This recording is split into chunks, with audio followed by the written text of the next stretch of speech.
Hey, what's up? It's your boy L7. Today we got a very special show for you. We're talking about the COVID crisis. Everybody's talking about it. But to make things a little bit special, well, I'm representing the East Coast. You know, Lisa over there. We're from We're representing the West Coast, representing LA. West Coast, yeah. So we got the West Coast, East Coast. And we're going to share our different, experiences of going through this crisis right here. Yeah. So we actually have it broken down into three main things we're going to talk about. Number one, we're going to talk about the disproportional effect of this virus on disenfranchised communities. Number two, we're going to talk about what's going on with the money. It seems to be gone for some of the particular things. And number three, we're going to talk about how our local leadership, right, like either here in New York or over there in LA, are handling the situation and the differences. So that's pretty cool. Let's get to it. So number one, I'm going to start off over here with the disproportional, effects on the disenfranchised communities. Now, the thing is that there's been some maps out there. Actually, I don't have one ready at the moment, but the maps show that the majority of cases are occurring actually in the outer boroughs, like Queens, Brooklyn, where the minorities people stay, where people don't have as much money. In fact, there is a derogatory term in the club for people who are called the bridge and tunnel crowd. You got to take a bridge or a tunnel to get onto Manhattan because you're not really all there yet. So that privileged group is not really having much sickness because they can afford to have people do all their dirty work and run the streets for them, and yeah. So besides that, also the minorities and the less wealthy communities, right? And there's plenty of white people in there too. So don't think that I'm just saying no white people are poor or anything. But we also have the homeless community, yeah. And I actually am formerly homeless, so I always feel a very, very close affinity for people who are homeless, and I always stay aware and talk to them and stay in contact. And they're still running around the streets with no masks on, nothing. They're still talking to everybody, trying to get that change. And honestly, I know it's a tough time because I'm watching out after my dollars now because I don't know where things are going to go. So things are getting rugged on their behalf. And where they're going to go, to the shelter where it's always overcrowded. It's a grim spot right now. So I got some connections with Salvation Army, Bowery Mission. I'm going to see what's going on with them. I like the Bowery Mission program. I think those guys. The one uptown in Harlem is the nice one. The one downtown in the Bowery is a little bit more hardcore, I guess you could say. Yeah. So yeah, that's the way things are looking here in New York City. By the way, I am in Queens. And in my neighborhood, right, it's already kind of a high crime area. My motorcycle got stolen in the first week that I was here. I had a Suzuki Savage. But now crime rates, they're saying has gone up. They say burglaries have gone up by 75%. And you see stores, right, and you'll see a sign on the front saying, "We've taken all the expensive stuff out." We got a letter from our landlord, right, in the office and they said, there's been break-ins at other spots, and take all your valuable stuff out your office because people are going to come and rob you. So, and I'm thinking about it, right? Money's running short. Everybody running out of masks. It's going to be open sea. It's going to be crazy. So it's definitely concerning. But I know on the West Coast, things are a little bit different, right? How are things going on over there? Yeah, crime's gone down. Crime's gone down in Los Angeles by 23%. Okay. So all crimes except for Grand Theft Auto, and even that, yeah. There's nobody on the street. So even that is not much. So even domestic violence has gone down 11%. They were afraid that it was going to go up, and instead it went down by 11%.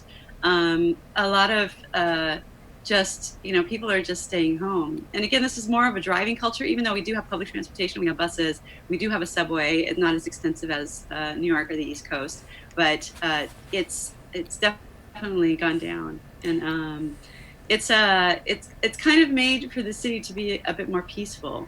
But we have situations here set up so people can get food. Though there still are lines at the pantries. The pantries are actually were having a problem before this happened. The pantries were running out of food before this happened, where people would wait in lines for a couple of hours, especially at the end of the month. A lot of people don't realize if they don't get public assistance that you get your public assistance at the beginning of the month, and then you basically, a lot of people run out at the end of the month. So food pantries and services places, they get larger crowds at the end of the month anyway. Now they're enormous. So it's around this period of time from now until the end of the month where people are starting to hurt because they're already spending their money. Now, yeah. I'm real skeptical. Like, I know you said the numbers of the crime went down, but I have to admit to you that I'm always skeptical because here in New York, like the politicians are always trying to say, I lowered the crime rate. But then you see the number of arrests goes up, you know what I mean? Because they want to be tough on crime. So, like, there's that weird duality.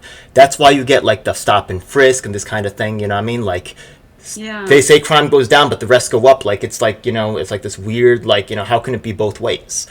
Maybe it's possible things are going down there, but, like, from, like, talking to people on the street, do you really feel safer? I mean, maybe it is, you know what I mean? That maybe, yeah, and it's a lot safer. Here's another thing, right? Like, it's a lot safer. Remember, and wait, I want to finish. You have to understand that the cops in LA create situations that make it worse. That's exactly being hyper aggressive. Yeah, that's exactly. So they're less aggressive now. Yeah. Things are better.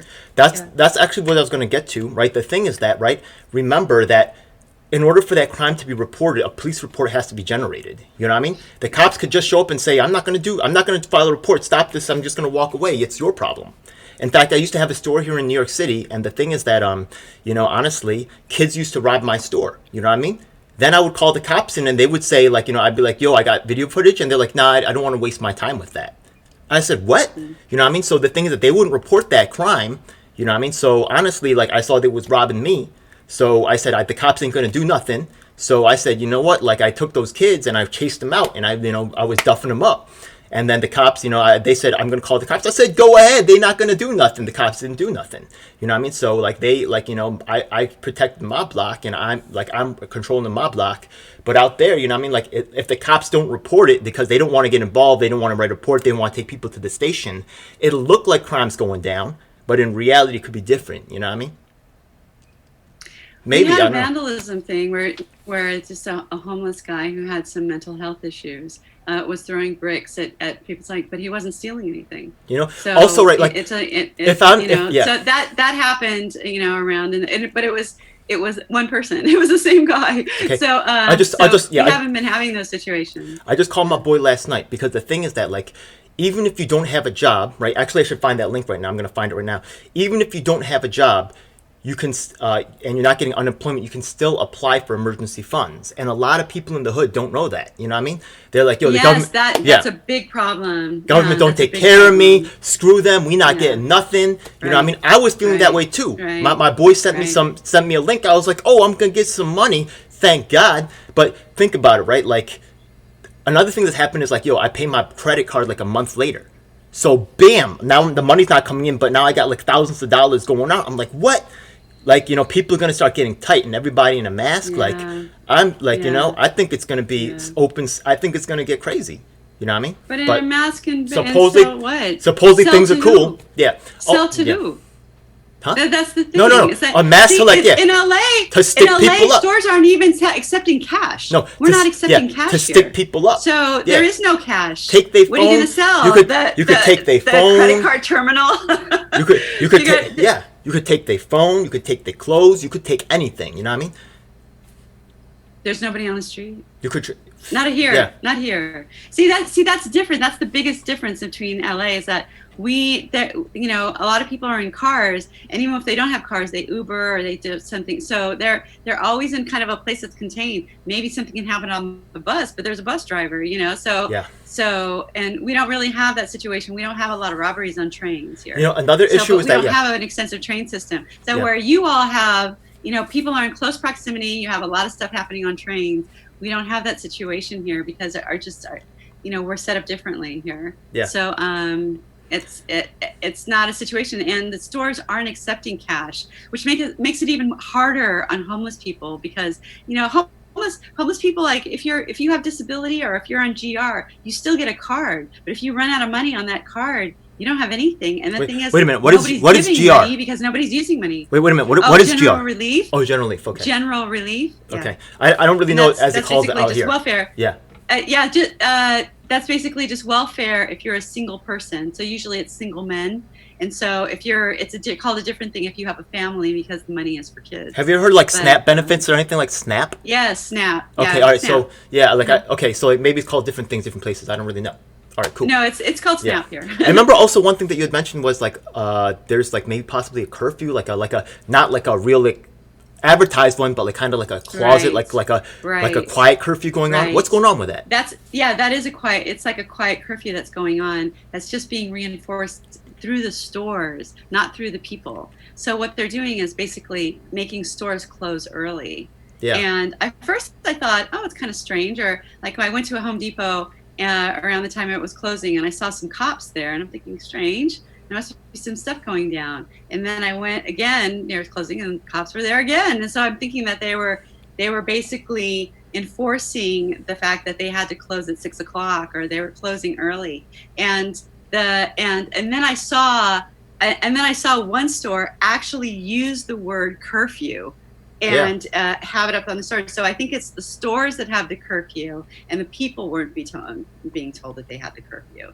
So when no stores are open and nothing's open, what are you going to do? I mean, if you're wandering around in the streets, it's, then people, and if you're not homeless, and even then, if you're homeless, you're pretty much being left alone, because where are they going to take you? Also another thing that another thing that I see out here is that some like a bunch of stores, they have like a new rule. You're not allowed in the store without a mask on. Is that true on the West Coast? Same here. Yeah. Yes, same here. That was implemented about last Friday or the Friday before. So now, you won't be let into a store without a mask. Yeah. But there was and so they much. changed things like the farmers markets too, where usually farmers markets, and that's things, small businesses, people who have like little cooking things where they like make food, and that was at the farmers market, and that was like a real. That was like a real mom and pop thing. None of those people are allowed to sell anymore. So unless you're selling actual food items, like you're a grocery store, like it's made completely different now. So, and everything is distanced. So you have to wait in a line just to look at the produce, and you can't touch the produce. People like touch it for you and give it to you. So that's what's going on here. Farmers markets are very popular in Los Angeles. Here's some of the things that I've noticed too, right? And it's cool that the farmers markets are open. I'm glad for that, because I really haven't gone to one. Honestly, I also want to go to Whole Foods just to see how the rich people, like if their food supply is affected. Now, the thing is that at my local grocery store, the price of eggs, they say, went up by 3 times. And if you take a look at a lot of the meat markets, they're closing. So actually, like if you go to Walmart, right, which I actually, buy from them online, not that I'm proud of it, but the thing is that, all the sardines are sold out, canned sardines. So protein sources are getting swamped out, you know what I mean? So honestly, not trying, if you're watching the show, not that I'm trying to cut my own supply, but, order proteins, because, the eggs are going to be out, the meat's going to be out, those things are closed. Canned fish is about it. And coffee, it's all out. All the coffee's gone.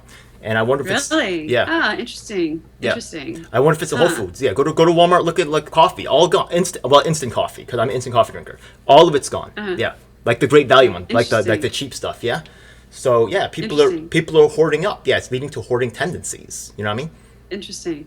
I mean, okay. Well, we have local farms. We have farms that are very local that people are actually growing in the city. Okay. And then we have farms that are just like a couple hours away. I think that I don't know if New York has farms. Are they pushing prices up? Like what's going on?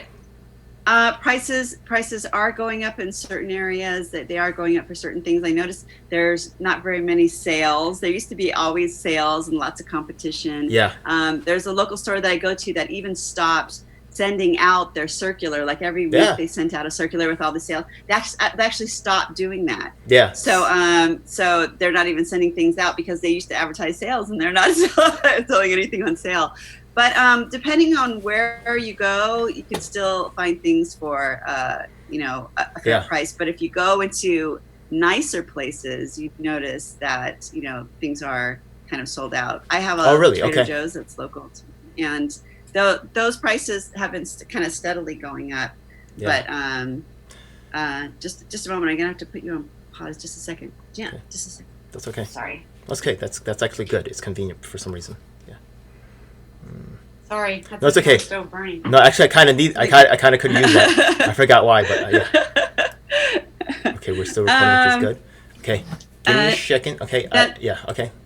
Wait. Okay. No, that's fine. Okay. So that's the difference between East Coast and West Coast response. Maybe it's been a little better.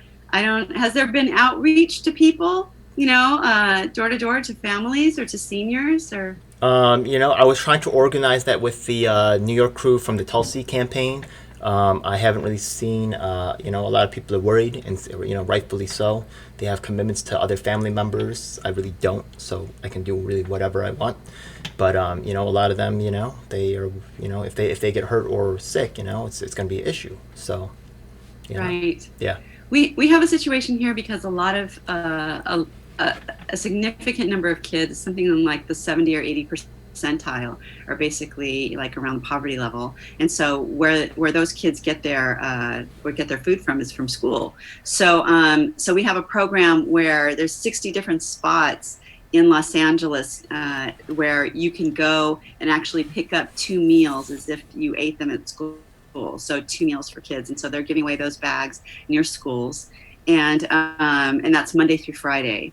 And we're also having in certain things, I think that Marquise Dawson is doing, he's a city councilman in the South LA area, like representing more like black and brown communities. Okay. And he's doing something where they're actually doing deliveries to seniors, Oh, kind of like cool. a Meals on Wheels thing within that's like, so that's really great. And the Okay. and Whoa! the We're skipping really ahead just a great little. thing is We're skipping ahead just a little bit. That's the third topic, right? Okay, so we'll Okay, probably mention that okay. again. The second topic is But really talking about. Let me just mention this. Go ahead. before I Okay. forget. Go Okay, let me just mention this before I forget. Sure. Okay. That he's actually using mom and pop businesses in the area. So mom and pop businesses that are really well liked in the community, in the South LA community. He's buying from those, soul food restaurants and, Latino restaurants. And then those are the foods that he's delivering. So he's supporting local businesses at the same time servicing the people. That's wonderful. Yeah. Yes, it is wonderful. Yeah. So the second topic is we talk about like the fact that money is gone. Yeah. You have a good way of saying it. Well, they funded all the big corporations; they took care of them, right? And then for the money that was dedicated to the so-called small businesses, I heard that Chipotle took a whole huge chunk of that. I heard that Harvard took some of it. Harvard's disgusting. That's disgusting. Harvard has an endowment of $40 billion. We're talking we're talking about out here, hair salons, nail salons, small restaurants, like all kinds of places that need that money to get by, and they need it now. How is Harvard a small business? It's crazy. It's crazy. And so we have people getting $10 million loans, and like these mom and pop places that need $50,000, $100,000, $200,000. There's nothing left for them. It sold out in less than a week. And the thing is that it's so sad because we keep losing on one angle after another angle, and they just and the story changes. So like in a month from now, they'll be like, oh yeah, we helped those small businesses, and then you'll never hear about it again. And it'll just be another blow that we took, to our pockets to enrich the top 1%. It's just so stupid. It's disgusting. Exactly. They say that black businesses only get about 2% of funding anyway. So that's, and that's very disproportionate to the population. So, here we have, we're not even getting anything. We got crowded out by the biggest corporations. There should have been some kind of like, listen, if you've got any money, if you've got this, if you've got that, no, this is not for you. This is not for you, because they can get money from another thing. Yeah. So, it's so frustrating. It's so frustrating. So I hear that they're working on another bill. Like this one's like a $310 billion. They should just pass Tulsi's bill and give everybody $1,000 for the crisis, or maybe even $2,000. I think a new one came $2,000. Yeah, a new one came up with $2,000 now. Yeah, it's not enough now. Like businesses are hurting so much that they're going to close and never open again. Like we need money for small businesses. Yeah, and there's going to be huge aftermath. There's going to be huge aftermath, and there's going to be, I even wonder if there's going to be violence in the streets. I think it's very possible. People getting hungry, they running out of food, they freaking out. Everybody gets to wear a mask. That's not a good combination right there. But yeah. So now we're moving on to our okay. I'm sorry. Selling masks. Selling masks is the only business that I see is up. Yeah. People are making masks and selling them. Yeah. And even those are selling out. Yeah. And even those are selling out. People can't get enough fabric. Yeah. Yeah, it's ridiculous. Yeah. I actually saw a store here selling masks. I'm like, why? Like, how do they have masks? It doesn't even. But now they're requiring masks. Like people, People just have so much faith because they buy it and it says the word mask on it. But yeah, you might be able to make your own, maybe even better with smaller holes or something like that. You know what I mean? So, but a lot of people, they've been taught to be not self-sufficient. Actually, talking about that, you actually have some kind of a permaculture thing going on, right? Like self-sustainability thing? I've done gray water installations. So that's reusing water that like rainwater, things like that, yeah. Or maybe like rainwater or sink water, bath water, wash water, and setting up a small microfarm. In Los Angeles, you're able to actually keep chickens, and you're able to set up a microfarm. So that movement has been very popular, over the past 10 years or so in Los Angeles, and so it's just growing and growing, and this is helping it grow even more. So we have good climate here, so we can grow year round. So it's not, we don't get snow except in the mountains, So when the supply chain breaks down, you gotta have your own sustainability stuff. You know what I mean? Yeah. Right. So, right. Like for instance, I have a lemon tree. I have several fruit trees. So like when I was growing up, almost everyone had a citrus tree in their backyard. So that's a real common thing because this all used to be farms for a long, long time. Yeah. So it's I'm gonna shout out one of my affiliations. I also affiliate with the Permaculture group that goes by Bias for X. We doing our thing. There's another channel link in the description, of course. Oh yeah, just another thing that's in the description is, of course, that link to the money. If you don't have the what is it? If you didn't have like file taxes last year or anything like that, you can still get money. Or if you didn't have file tax returns because whatever reason, boom, you can still get that money. So we'll put that link down there too. Really important. Everyone should apply. Yeah. Everyone should apply, even if you think that you don't need it now. Everyone should apply. What about the permaculture thing? Do you have any content that is coming out for people to maybe learn how to grow their own crops or be more self-sufficient if the supply chain breaks down? Yeah, I'm starting my my YouTube channel, Permaculture Mom. Okay. And also my other one, the more political one. It's all connected.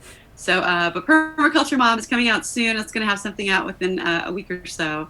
And it's all connected as well. So link in the description, of course.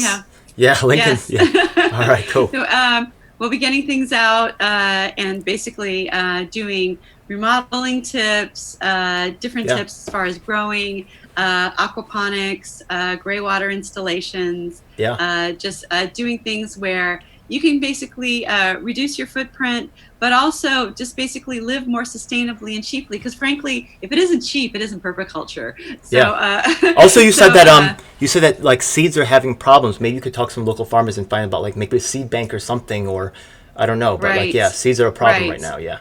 Right, seeds are a problem right now. It's very difficult to get seeds. You can't Luckily, order them. You saw I had a huge supply. Showing how you can get seeds for. That's great. But you can get seeds from your local grocery store, depending just buying pieces of fruit or certain things, certain vegetables, and showing how you can cultivate the seeds within that fruit. So you can just basically buy your seeds through food. All right, cool. Food, save the seeds. Yeah. So let's talk about our local politicians and how they're addressing the crisis. Now you heard about Cuomo. He's getting a lot of press. Oh my God, he's so fantastic. Honestly, I don't really I'm not trying to he's probably a cool guy, whatever. But honestly, what's he doing that's so fantastic? Did he see the problem ahead in advance and say, you know what, we gotta our infrastructure is messed up and we gotta design it correctly, or is he just an old figure that just kind of looks authoritative and says, we need more money, we need more help, and people are yeah, and that's it. I don't really see it. Exactly. He didn't predict the crisis. So what is he? That stuff. Yeah, all he's doing is saying we need more money, really with a lot of enthusiasm, and that's presidential. A president should foresee and really provide so. Look, Cuomo, Now he might be so he might be doing other things behind the scenes. Hey, if you're a Cuomo supporter, put the comments below. Let us know. You know what I mean? But honestly, from what I've seen before, I just really, people talking about president, I'm need to see a little more. But okay. Right, exactly. From what I've heard, that he kind of shooed away federal money because it had basically had to do some strings attached to it or something of the wealthy there, especially of the financial class, which is a huge vampire class in the economy, and basically it doesn't really, give anything. And that's not what they talk about, do they? It's basically they never talk about the specifics of why. It's like, oh, he's awesome. I'm like, where's the reasoning? Like, what's your logic? There's no logic presented. It's just like, this is our product, buy it. I'm like, no, right, exactly. I need to see more. I need to understand. Why? What does it do? Where does it come from? Yeah, exactly. Yeah. So we're having a little bit of a situation here with Gavin Newsom. He's, for the most part, people have thought like, oh, okay, he's going, because he was pretty honest at the beginning. Okay, wait a second. People back in March. Right, wait a second. People might not know. Okay, Cuomo's governor of New Newsom. York. Who's Yes. Cuomo's governor of New York. What's Newsom? Right. Yeah. Gavin Newsom is the governor of California. Okay. So some people won't know that. Okay. Go ahead. A lot of people don't know that. So hey, some Californians don't know that. So he has a kind of a bad habit of doing things unilaterally and then not telling anybody about it. Like when he ran, he actually didn't even put down anything in the booklet about who he was. He didn't even submit anything. It was completely blank. Even Jerry Brown, who had been governor before in the 70s, ran again, who was the previous governor. Even he didn't do that. Everybody knew who he was. So he has this thing of just about, like this sort of expectation thing, and doesn't have to be transparent or even. Is he part of the machine? Because he's part of the machine, right? The machine is supporting him? Yeah, I guess, he thinks that he's just a shoo-in. So there's an issue recently where he spent almost $1 billion, over $900 million on masks. And it's like, you spent almost $1 billion on masks? Where do these masks come from? Who got the $1 billion? Who got, where are they? When are they going to arrive? Why did you do this unilaterally? And again, it's almost like the California legislature is like a microcosm of what's been happening in the Congress. Because what did they do? They all decided to go home, but they said, okay, we're going to give you unilateral ability to spend money on the COVID thing. So here, we're giving you a blank check. And this is just COVID stuff. And he spent almost $1 billion on just masks. We don't know where they come from, who the company is, when they're going to arrive, how they're made, who they're for. So when you have those questions, right, it leads to, when you have those questions, right, it leads to maybe just an assumption or maybe like a possible question, but where is that all leading to?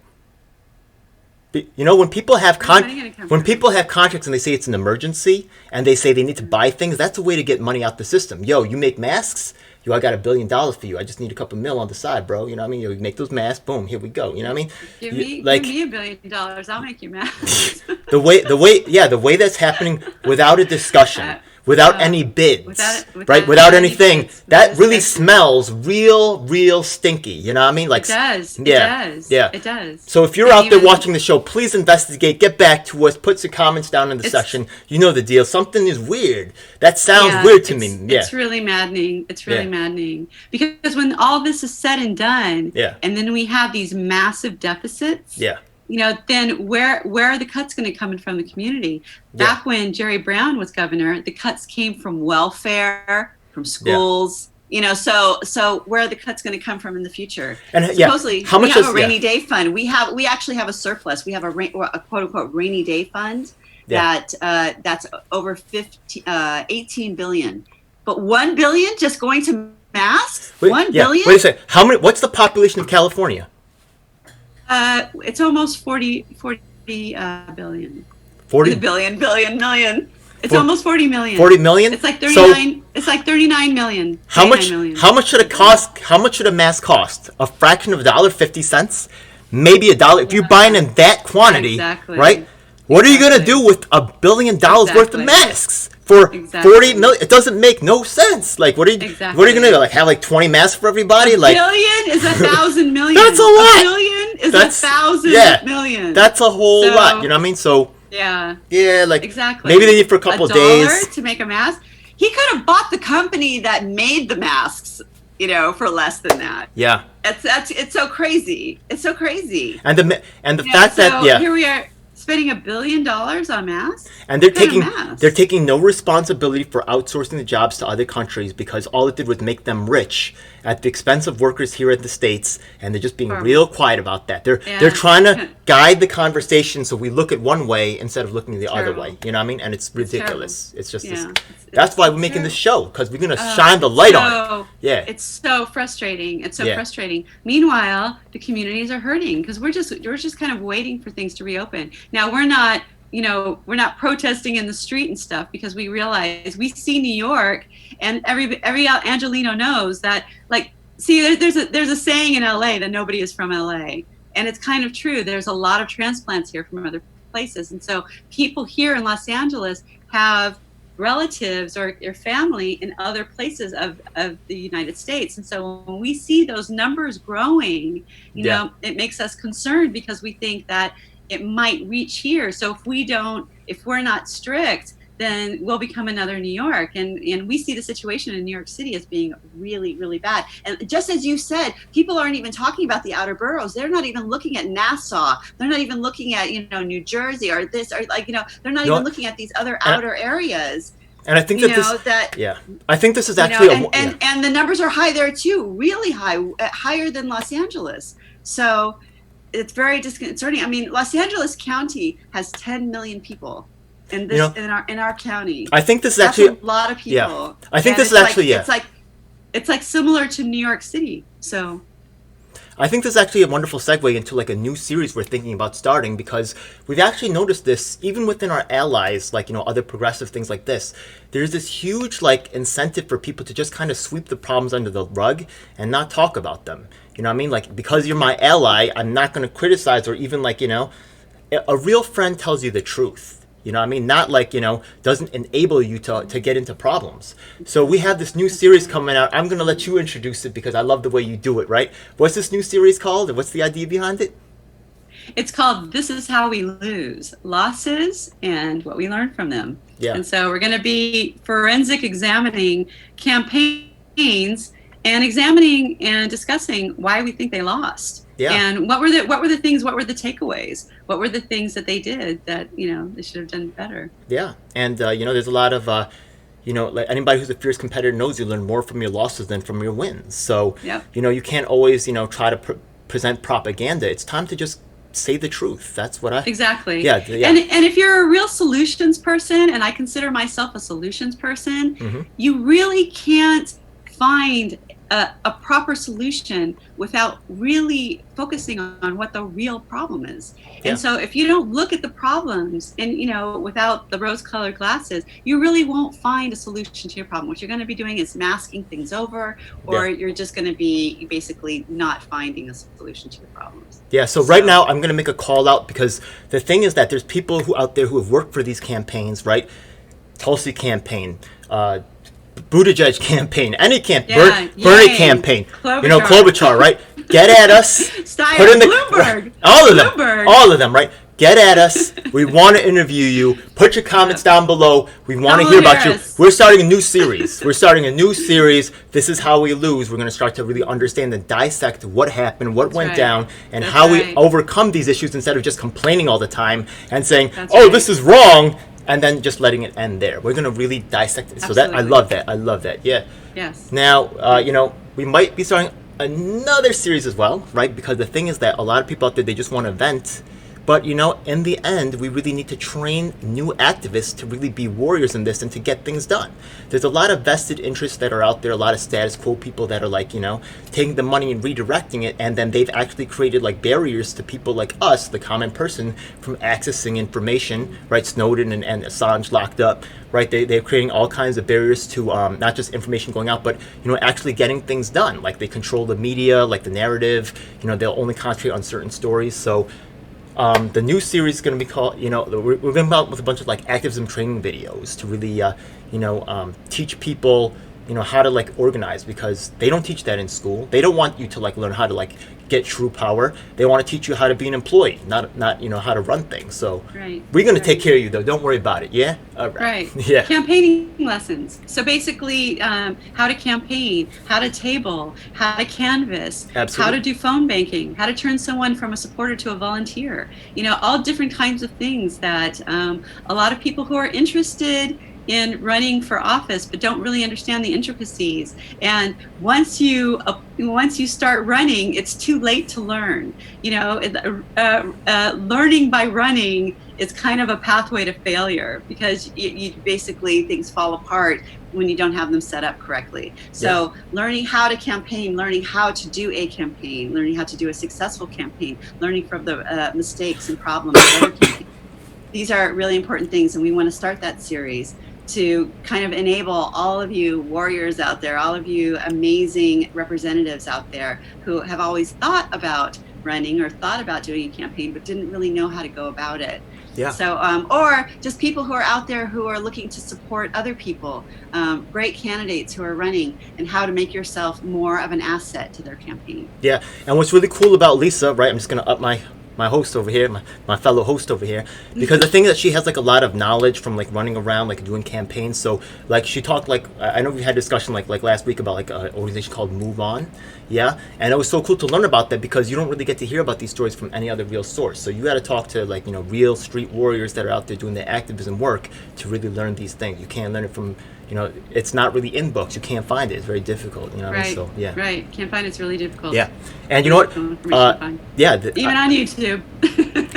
Honestly, if you work for like maybe a mainstream media book publishing company, and they say, I want to write a book on activism, I could easily see them saying, nope. We have corporate interests to fill. We don't want to like empower these people. They're going to cause too many problems. Anything possible. Maybe not going to. Let's not go down those paths for now. Maybe we'll investigate those later. If you know anything about these things, once again, maybe you are an activist, right? I'm super impressed by people that I've seen the income movement making some moves recently, right? Got some emails from them. If you're an organizer out there and you have certain ideas about how things are run, maybe you're a superstar, you want to like spread the word, help us out on this. Put comments below, contact us. We'll set up an interview. We'll do a thing together. I can't wait to like help us push this movement forward. Yeah. Excellent. So Okay. let's talk about some people who are running who we're excited about. You go ahead. Okay, so go first. As in terms of like Mel Gagarin, okay, he's running in Flushing, and he's actually contesting someone named Grace Meng, who's part of the DNC. And actually, what's something about the COVID crisis he has like on his website. I think it's called Mel for Progress, something like that. I have to take a look again, but I'm just trying to remember that off the top of my head. So there's so many sites. What's his name again? What's his name? Mel Gagarin. Okay. Okay, and See a picture of him. I'll have a link to him below. Sure. Okay. Boom. Okay, that's Mel right there. Hey, Yeah. fantastic. He's pretty cool. Let me see if I can find his where's issues, or no, I think there's another one. Green New Deal, Medicare for All, foreign policy. Excellent. We must not must in future beyond war. We must not support oppression anywhere. I'm totally down for that. Let me see if I can move this to the side here. Okay, there we go. Yeah, organized. Yeah. Also, I've seen. I know, like maybe sending out the emails, but I know he is like attending to the issues regarding the COVID crisis. I'm also super impressed by Jamal Bowman's campaign. They have a very strong base out here. I'm like, yeah, Jamal seems to be doing really well. Even we've heard about him out here. Yeah. He's a beast. Yeah, he's like, The Justice Democrats are really pushing him. Yeah, I think they think he can win. I think so too. Yeah, he's got a lot of people on his board. Let's look at Jamal. Because these are new to people on the West Coast. Yeah. So they don't know these people. And just a shout out to them. We are the Taking Action Group. Formerly the Tulsi Action Group, now the Taking Action Group. And so if you want to take some action, definitely helping these candidates with their phone banking would be fantastic. Yeah, Jamal looks great. Looks great. Yeah, this is COVID-19. New York resources. Oh, yeah, look at that. That's great. Yeah. Maybe I remember. Okay, yes. This is wonderful. This is great, yeah. Wonderful. You know what I mean? Yeah. Emotional support hotline. Wow, this guy's really on top of it. You can't, So, yeah, he is. Yeah. He's really on top of it. He's already giving you information. He's not even elected yet. So on the West Coast, we've got my girl, Nithya. So we only just found out our elections were on March 3rd. And we only just found out like week and a half ago what things came down to. So we basically didn't, let's see here, I don't know if what we're getting. Yeah. So we basically just found out. Can you see? Yeah. Okay. So Nithya Rahman, she used to be, I believe, the policy kind of the press director for the Times Up movement. Yeah. And also she started, while she was pregnant, a homeless, basically, organization, an organization to help the homeless, SELAH, SELAH. And she's been doing wonderful, tireless work for the homeless here in our community. In our particular area, in Council District 4, homelessness has gone up over the past, 15 months, over 50%. So it's literally exploded in our neighborhood.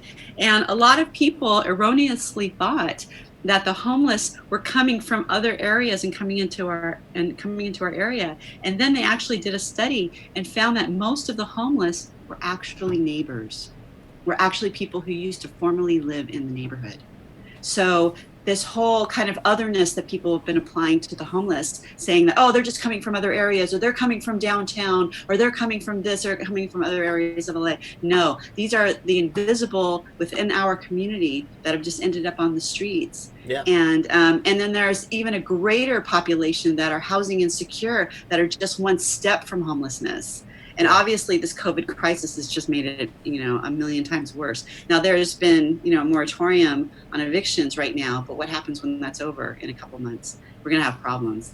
Yeah. So I can tell you, Nithya has run an outstanding campaign. She was not endorsed by one major news outlet. She was not endorsed by basically by anything. Except for, basically progressive, different organizations. Yeah. So if you can see it, she's the Democratic Socialists of America, Food and Water Watch, Resisting Injustice, the Sunrise Movement. She's really, really been a true progressive voice. And basically all the establishment people, including the LA Times, endorsed David Ryu, who she was running against. And she pushed him to a runoff. So there was another female candidate in the race. That candidate got about 14%. Nithya, I think, got in the 30s, and then Ryu was basically under 50%. And if I can just say for a moment how basically things are run here in California, we have open primaries. Anyone can run. So Republicans, Greens, Democrats, they all run all together. And so the first two top vote getters basically go to a runoff if either one doesn't reach 50%. So once you reach 50%, once you cross that threshold, you've won the race. But if you don't reach 50%, if you force someone to a runoff, then it's between the top two candidates. Yeah. And so she's going to be running against him with another, with basically all the votes of another candidate, who are, will support her. So it looks like she's going to unseat him, which unseating an incumbent is incredibly difficult in California. And it looks like she's going to do that with a fraction of the money, basically no ads, no basically, corporate commitment, of monies or anything over endorsements. And with just basically people going door to door. It's unbelievable. Yeah. I just want to actually insert this for a second, because actually I get in a lot of discussions with Lisa off camera, behind the scenes. And one thing that I really like about Lisa is that she is a lot of people that you meet just casually, they're all obsessed with national level politics, because they're the Bernie has the name recognition, so everybody knows Bernie, so Bernie's got to be so important, so Bernie, right? But then you talk about a local person like Nietzsche, and they're like, oh, who's that? Oh, it must not be important. But the thing is that, right, that this particular narrative is promoted by mainstream media, because first of all, it's easy for them to promote just one person. Also, right, the thing is that that's another way that we can actually take over. You know what I mean?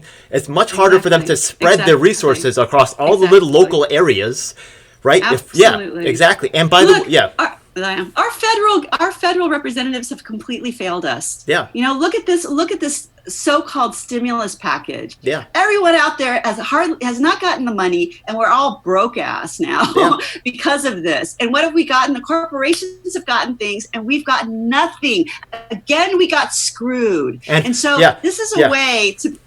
This is a way to, by focusing on local candidates, absolutely, that we can actually get things in our community, having things happen now, having things happen immediately, and not waiting for justice crumbs to sprinkle down on us from the federal government while we get raped, while we get financially raped. The taxpayers just, have all of our money going to basically war and corporate,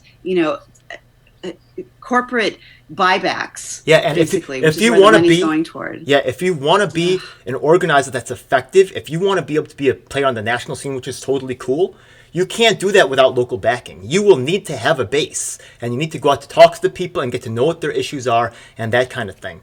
So definitely, like, getting involved with these local races. Also, these local races probably impact your life more than the national race in a lot of ways. So absolutely, in a lot of ways. Absolutely. So I really, So really. Like you're hearing about Nietzsche, you hear about like Bowman, you hear about Gagarin. Don't sleep on like they're running for Congress, right? So that's national, but do not sleep on your local leaders. It's super important, important. Right. Extremely so. Yeah. And in the most vulnerable communities too, they can make a real difference. So that's one of the things that I would like for us to focus on is just finding these candidates who are running and doing these things, because a lot of people think that everything's on pause, that all the political campaigns are on pause. They're not on pause. They're still going on. And so these people need help. They need phone banking help because they don't have money, a whole lot of money. They need volunteers and supporters out there. So those of you who are out there who want to make a difference and want to do something with your time, go and sign up for one of these candidates and start doing some phone banking for them. Yeah. Really important. In fact, and it's the way to get them elected. That's one of the ways that honestly, like, I kind of qualify people to see if like they're for real, like, are they really like about it, like making it happen? Because if they don't know anybody on a local level, like, it's possible, but it's like, it's disappointing, and like it makes me question, like, are they really about this? Because are they just attracted to like the big scenes and the big commotion going on, and they want to like yell and rant and rave, or are they really about this, like making it happen on any level they can? So love that. So local politics, hell yes. Okay, cool. So what have you been doing lately as far as your political action? What actions have you done this week? Well, yeah, that's true. The thing is that I've been reaching out to some different, different people to try to get them on this podcast right here. We have our Taking Action Group meeting, but actually, I'm trying to really like take it to the next level, because I feel like we're just not as effective in us. I've been studying I actually attended some meetings with Bowman. I saw how many people were at his, planning meeting. I was super impressed. Also, I've been reaching out to one person who may be on the podcast soon, is another Nitya, and she worked with the Tulsi campaign, and maybe a guy named Alexander Agresta, he might be on tonight, where I was actually, protesting from New York Times, stuff like that. He wanted to come along. So just, continuing to make those connections, and, telling my boys about the, the money that's available, because all my boys, like, we don't trust the government. We've been left behind so many times, so my boys like, what? I was like, if there's money to get, you can get it, because money needs to go back to the taxpayers, because that's where it's coming from. And get it now, because they might run out. They might run out. Yeah, exactly. That's where it's coming from. It's coming from the people for the people. And the thing is, right now it's coming from the people for the corporations, and not even just for them, not even to expand their business, not even to keep people on, not even to expand their workforce. It's for corporate buybacks. It's disgusting. And you know what I just saw? I think I just saw like a news article, which I thought was freaking awesome. I don't know if it was Denmark or something like that, but they said, like, if you have a corporation that's offshore, you get no bailout money. You know what I mean? How are you going to take your money, not pay into the taxes, you know what I mean, and then expect the taxes to take care of you? You need to get smacked, you stupid corporations, you know what I mean? Like, yeah, you know what I mean? Yeah, you want to exactly. take, you don't want to pay the pay in, but you want the benefits, all of them? Yo, you got to be kidding. There's no way. You're out. It's You're horrible. out. Cruise ships, they getting money, they don't pay taxes. They offshore. You belong offshore. Unbelievable. Yeah, you ain't one of us. You left the family. You out. Unbelievable. Yeah, it's disgusting. Harvard, Chipotle. They have so much. I mean, Chipotle, maybe I could see a little bit. Yeah, but you know, there's a lot of other businesses that Harvard? need it first. Why? It's not meant You know, to. so- Yeah, small business is not. Chipotle is Yeah. not a small business. Come on, that is not a small business. It's not. It's So we about to hit the call to action. Yeah, go ahead, Lisa, take it away. Yeah, so this week my call to action is getting underrepresented communities counted in the census. So to make sure that we actually get funded and the basically our needs met, as has not been happening in the past. So if Exactly anybody right. wants Now, to go to at first, right- ourcount.org. Yeah. At first, I was Sorry, like, go ahead. that's a census. Like, how does that relevant to like getting COVID funds? Like, what are you talking about? Why is that relevant again? It's relevant because undercounted populations are basically underfunded and underserved. So, and there has been an estimate that the Black communities were undercounted by as much as 850,000 people. Yeah. So that's 850,000 people that don't get representation. 850,000 people who don't get the monies basically doled out as poor as for their basically population. Exactly right. So you said earlier, right? Like California bought all these masks, right? Oh, look, there's only this many Black people, 850,000 people. They're not on the count, so we're gonna send Right, we're exactly. gonna send these Black neighborhoods Exactly. X amount of masks, but there's a whole bunch of Exactly. people that weren't counted. I mean, we got to make sure they get taken care of. Yeah. Exactly. And COVID, when it comes to deaths, has hit the Black communities disproportionately. I mean, it's been really ravaging a lot of areas all around the U.S. Detroit, Louisiana is one of the worst in the country. Mm-hmm. And yeah, definitely the Black communities in California. And So, one of the things that I love about this project right here is it has secondary deliverables. What's one of the strongest secondary deliverables is in terms of like, you know, participating in the census? Isn't there kind of like, you know, like that redistricting happening? You know what I mean? Real big things Yes. can go on with that. So there's Exactly. huge secondary benefits as in terms Exactly. of this. Yeah. Exactly. So every 10 years, there's a census here. If those of you who are not from America watching, every 10 years, there's a census. And after the census, when basically they count the population of America and they find out where the people are kind of congregating and distributed, those areas get redistricted, meaning the lines of representation get reformed. And so what happens is that sometimes new districts get created. So there's new representatives because of our growing population in particular areas. Yeah. And sometimes there's some taken away, and a lot of times they get redrawn. So I used to be in Karen Bass's district, and then 10 years ago it was basically redrawn, and now that district shift. And so I'm on basically the borders of all these different districts, and I'm not sure if I'll get a different representative again. I might get Karen Bass again. I might get somebody else. Yeah. So we don't know. That's basically So redrawn after the census, and so that's what the census does. It does a lot of things. It doesn't just give money to. It doesn't just give money to particular communities. It gives you a new representation. Yeah, and that definitely impacts redistricting. It impacts incumbent advantage, right? So if you're an incumbent to that district and all the people know you, but all of a sudden you're forced to go into a new district where like there's a whole population of people who don't know you, and then it's going to be hard for you to win. So it gives a chance of new people to really to come up and get a win. Absolutely. But when there's districts where basically it's very difficult to beat an incumbent. But when there's new districts made that doesn't have an incumbent, that doesn't have someone who is serving that area. I mean, it was served before, but now that person isn't running because they now have a new district. So you're not running against an incumbent. So it's basically a free for all. And those are districts that can basically be taken over by more progressive, more people-oriented candidates. Yeah. And so ourcount.org is a place. You don't have to be Black to go on it. It's just basically a census filling out form. It's very easy. You can do it literally in less than 5 minutes. And it's just, I think it's 12 simple questions, and really easy, really fast. And it's just a little thing that you can do, an action that you can take that basically gets things done for the people. Hey, that's our first call to action. That was wonderful. I'm so happy about that. Hope you guys check us out next time. That's basically the episode. Once again, like, comment, share, subscribe. Don't worry, it's coming up in the end roll. Thanks again for checking us out. Any last messages for the people out there, Lisa? Yeah, just, keep on keeping on. Get to basically, if you need services, if you need things, reach out to your local communities, to your schools, to your local colleges. A lot of them have a list of services that you can go to.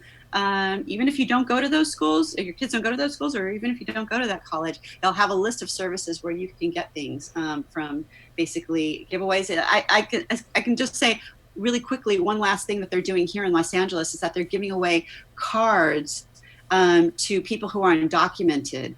So they will have funds, and they will have something, because they can't access any of these other services. They can't access loans. They won't be getting things, through their taxes. They won't be getting a stimulus payment. So these are things that can help you get by. So just to let people know and get them out there. A lot of them are distributed through college campuses and through your city government. So don't be afraid to step up and look into those things. Yeah. It's not just for people who are citizens. We need your guys' help too, the audience. Like, if you guys know about like a certain program, put in the comments, send us a message. Yeah. Let us know so we can get the word out there. We just want to help. That's all. Yeah? Yep. All right. Thank you so much for checking us out. We'll see you on the next one. Peace. Yep. See you in the next one. Bye. All right. These videos are independently produced and funded, and your support is deeply appreciated. Liking the video and subscribing helps the channel, and ringing the bell icon will keep you notified as to when we upload new content. You can also check out our other social media platforms. We'd love to hear from you. We also have our event calendar, links in the description. On our Reddit, you can come in and get on the conversation and check out some of the memes. Like and share, it really helps us in the YouTube algorithm. Every week on Sunday, we have a live online meeting where you can join us in working to create and nurture the change that we need. I'd like to invite you to check out some of our other videos. Until next time, may all your actions bring you success. Stay focused, stay strong, and reinvest in yourself as well as your community. Together, our efforts can be greater than the sum of the parts. The power is in your hands. Thanks for watching.